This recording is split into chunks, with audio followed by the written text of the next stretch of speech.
প্রিয় দর্শক, জানিয়ে দেব আমাদের হাতে থাকা সর্বশেষ আপডেট আন্তর্জাতিক বাংলা খবর।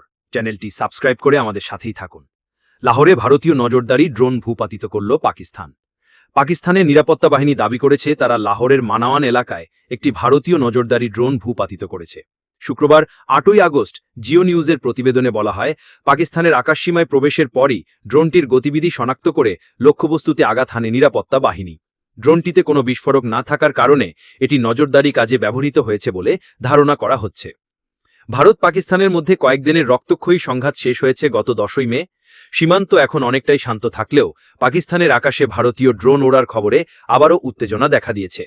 পাকিস্তানের গোয়েন্দা সংস্থা জানিয়েছে এটি ভারতের নজরদারি ড্রোন, যদিও এ বিষয়ে ভারত কোনো মন্তব্য করেনি। অন্যদিকে ভারত পাকিস্তান সংঘাতে ইসরায়েলি অস্ত্র ব্যবহারের কথা জানিয়েছেন ইসরায়েলের প্রধানমন্ত্রী বেঞ্জামিন নেতানিয়াহু। তিনি জানান, যুদ্ধে ভারতীয় সেনারা ইসরায়েলের তৈরি হারপি ড্রোন, ক্ষেপণাস্ত্রসহ বিভিন্ন অস্ত্র ব্যবহার করেছে এবং যুদ্ধক্ষেত্রে এসব অস্ত্র সফল হয়েছে। সংঘাত থেমে গেলেও দুদেশের মধ্যে কথার লড়াই অব্যাহত রয়েছে। ভারতের প্রধানমন্ত্রী নরেন্দ্র মোদী সন্ত্রাসবাদের বিরুদ্ধে লড়াইয়ের ঘোষণা দিলে পাকিস্তান থেকে সতর্ক বার্তা আসে। পাকিস্তানের আন্তঃবাহিনী জনসংযোগ বিভাগের প্রধান লেফটেন্যান্ট জেনারেল আহমেদ শরীফ চৌধুরী বলেন, ভবিষ্যতে ভারত কোনো আগ্রাসন চালালে দেশের বাণিজ্যিক অঞ্চলে পাল্টা হামলা চালানো হবে। তিনি মূলত কলকাতা, জামশেদপুর, রাঁচি সহ ভারতের অর্থনৈতিক প্রাণকেন্দ্রগুলোকে টার্গেট করার বার্তা দিয়েছেন। এদিকে ভারত পাকিস্তান সংঘাতে বন্ধে আবারও নিজেদের সংশ্লিষ্টতার দাবি করেছে যুক্তরাষ্ট্র। মার্কিন পররাষ্ট্রমন্ত্রী মার্কো রুবিও বৃহস্পতিবার স্থানীয় সময় এমন মন্তব্য করেন। তিনি ডোনাল্ড ট্রাম্পকে প্রেসিডেন্ট অব পিস বলেও সমাদৃত করেছেন। তবে ভারত এখনও পাকিস্তানের সঙ্গে সংঘাত বন্ধে তৃতীয় পক্ষের মধ্যস্থতা মানতে নারাজ। এদিকে অপারেশন সিঁদুর নিয়ে চাঞ্চল্যকর দাবি করলেন ভারতীয় বিমান বাহিনী প্রধান। গত জুন মাসের শুরুর দিকে পাকিস্তানের বিরুদ্ধে পরিচালিত সামরিক অভিযান অপারেশন সিঁদুর নিয়ে এক চাঞ্চল্যকর দাবি করলেন ভারতের বিমান বাহিনীর প্রধান air chief marshal Amarpreet AP Singh. তিনি দাবি করেছেন, অপারেশন সিঁদুর চলাকালে পাকিস্তানি বাহিনীর অন্তত 6টি বিমান ধ্বংস করেছে ভারতের সেনাবাহিনী। শুক্রবার ভারতের দক্ষিণাঞ্চলীয় রাজ্য কর্ণাটকের রাজধানী বেঙ্গালুরুতে ভারতীয় বিমান বাহিনীর একটি বার্ষিক অনুষ্ঠানে প্রধান অতিথি হিসেবে উপস্থিত ছিলেন air chief marshal AP Singh. সেখানে তিনি দাবি করেন, অন্তত 5টি যুদ্ধবিমান এবং একটি সামরিক কার্গো পাকিস্তান সামরিক বাহিনীর 6টি বিমান আমরা ধ্বংস করেছি। বিমানগুলো ধ্বংস করা হয়েছে ভূমি থেকে রকেট ফায়ারের মাধ্যমে। প্রায় 300 কিলোমিটার দূর থেকে আমরা ফায়ার করেছিলাম। এটা একটা রেকর্ড, কারণ এর আগে কখনো ভূমি থেকে ফায়ার করে আমরা পাকিস্তানের এতগুলো যুদ্ধবিমান ধ্বংস করিনি। বিমান বাহিনীর প্রধান আরও জানান, 6টি বিমানই ধ্বংস করা হয়েছে। এই 6টি পাকিস্তানি বিমানকেই ধ্বংস করা হয়েছে ভারতের আকাশ প্রতিরক্ষা ব্যবস্থা S-400 ব্যবহার করে। বস্তুত এই আকাশ প্রতিরক্ষা ব্যবস্থা রাশিয়ার তৈরি।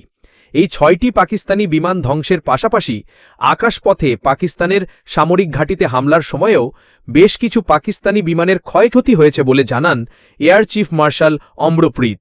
বিশেষ করে পাকিস্তানের জাকোবাবাদের সামরিক ঘাঁটির কথাও উল্লেখ করেন তিনি। সেখানে F-16 যুদ্ধবিমানের হ্যাঙ্গার ছিল। সেই হ্যাঙ্গারটির অর্ধেকই ধ্বংস হয়ে গিয়েছে বলে জানান বায়ুসেনা প্রধান।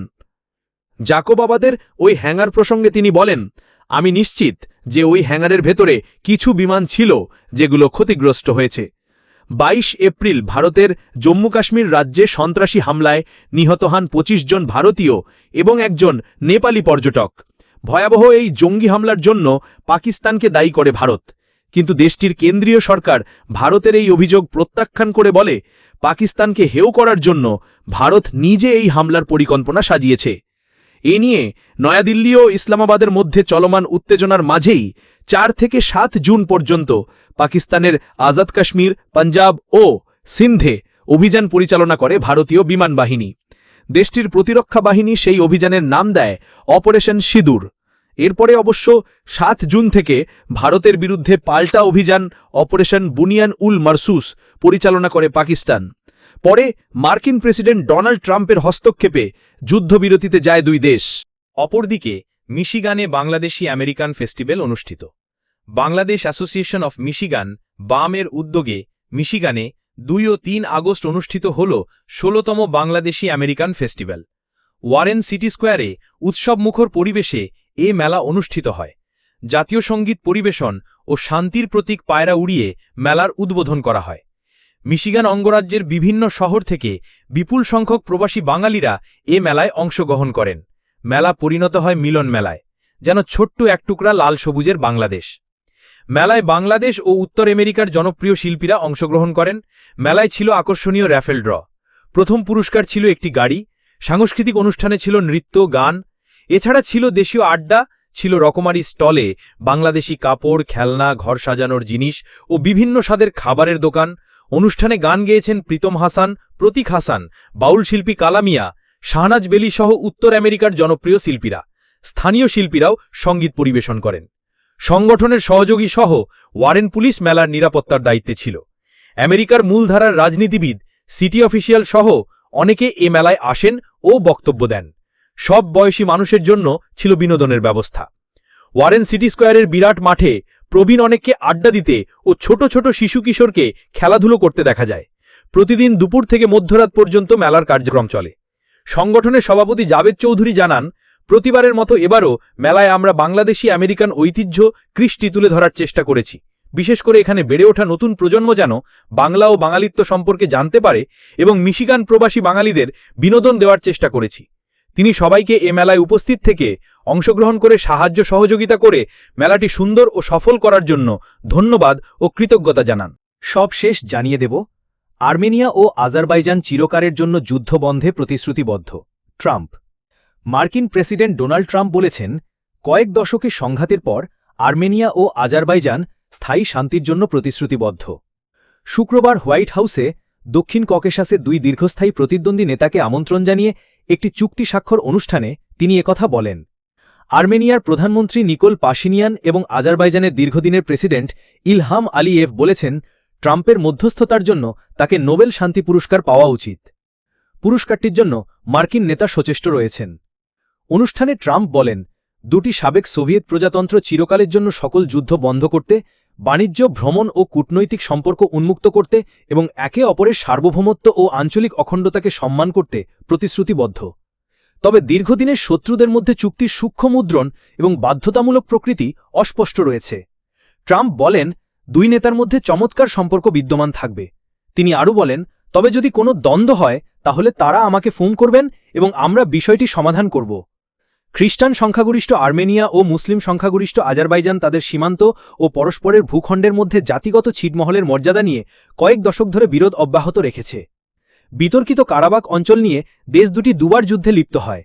আজারবাইজান 2023 সালে এক আকস্মিক হামলা চালিয়ে আর্মেনীয় বাহিনী থেকে অঞ্চলটি পুনরুদ্ধার করে ওই যুদ্ধে লক্ষাধিক জাতীয়গত আর্মেনীয় দেশ ত্যাগ করতে বাধ্য হয় ঐতিহাসিক স্বাক্ষর আজারবাইজান ও আর্মেনিয়ার নেতারা ট্রাম্পের সাথে সন্তুষ্ট দৃষ্টিতে করমর্দন করেন পরে তিন নেতা হোয়াইট হাউসের যৌথ ঘোষণা নামে একটি নথিতে স্বাক্ষর করেন আলিয়েভ 3 দশকেরও বেশি সময় ধরে যুদ্ধরত দুটি দেশের মধ্যে এই ঐতিহাসিক স্বাক্ষরকে স্বাগত জানান তিনি বলেন আমরা আজ ককেশাসে শান্তি প্রতিষ্ঠা করছি আলিয়েভ পাশিনিয়ানের সাথে নোবেল কমিটির কাছে ট্রাম্পকে শান্তি পুরস্কার প্রদানের সুপারিশ করার একটি যৌথ আবেদন পাঠানোর প্রস্তাব দেন তিনি বলেন প্রেসিডেন্ট ট্রাম্প ছাড়া আর কে নোবেল পুরস্কার পাওয়ার যোগ্য শুক্রবার আজারবাইজানের সাথে মার্কিন সামরিক সহযোগিতার ওপর থেকে নিষেধাজ্ঞা তুলে নেওয়ার ঘোষণার জন্য আলিয়েভ ট্রাম্পকে ধন্যবাদ জানান পাশিনিয়ান বলেন এই হাস্তাংশী চুক্তির সূচনা আমাদের দুটি দেশের মধ্যে দশকের পর দশক ধরে চলা সংঘাতের অবসান ঘটাবে এবং একটি নতুন যুগের সূচনা করবে আর্মেনিয়ান নেতা বলেন শান্তি প্রতিষ্ঠাতা ট্রাম্প ছাড়া এই অগ্রগতি সম্ভব হতো না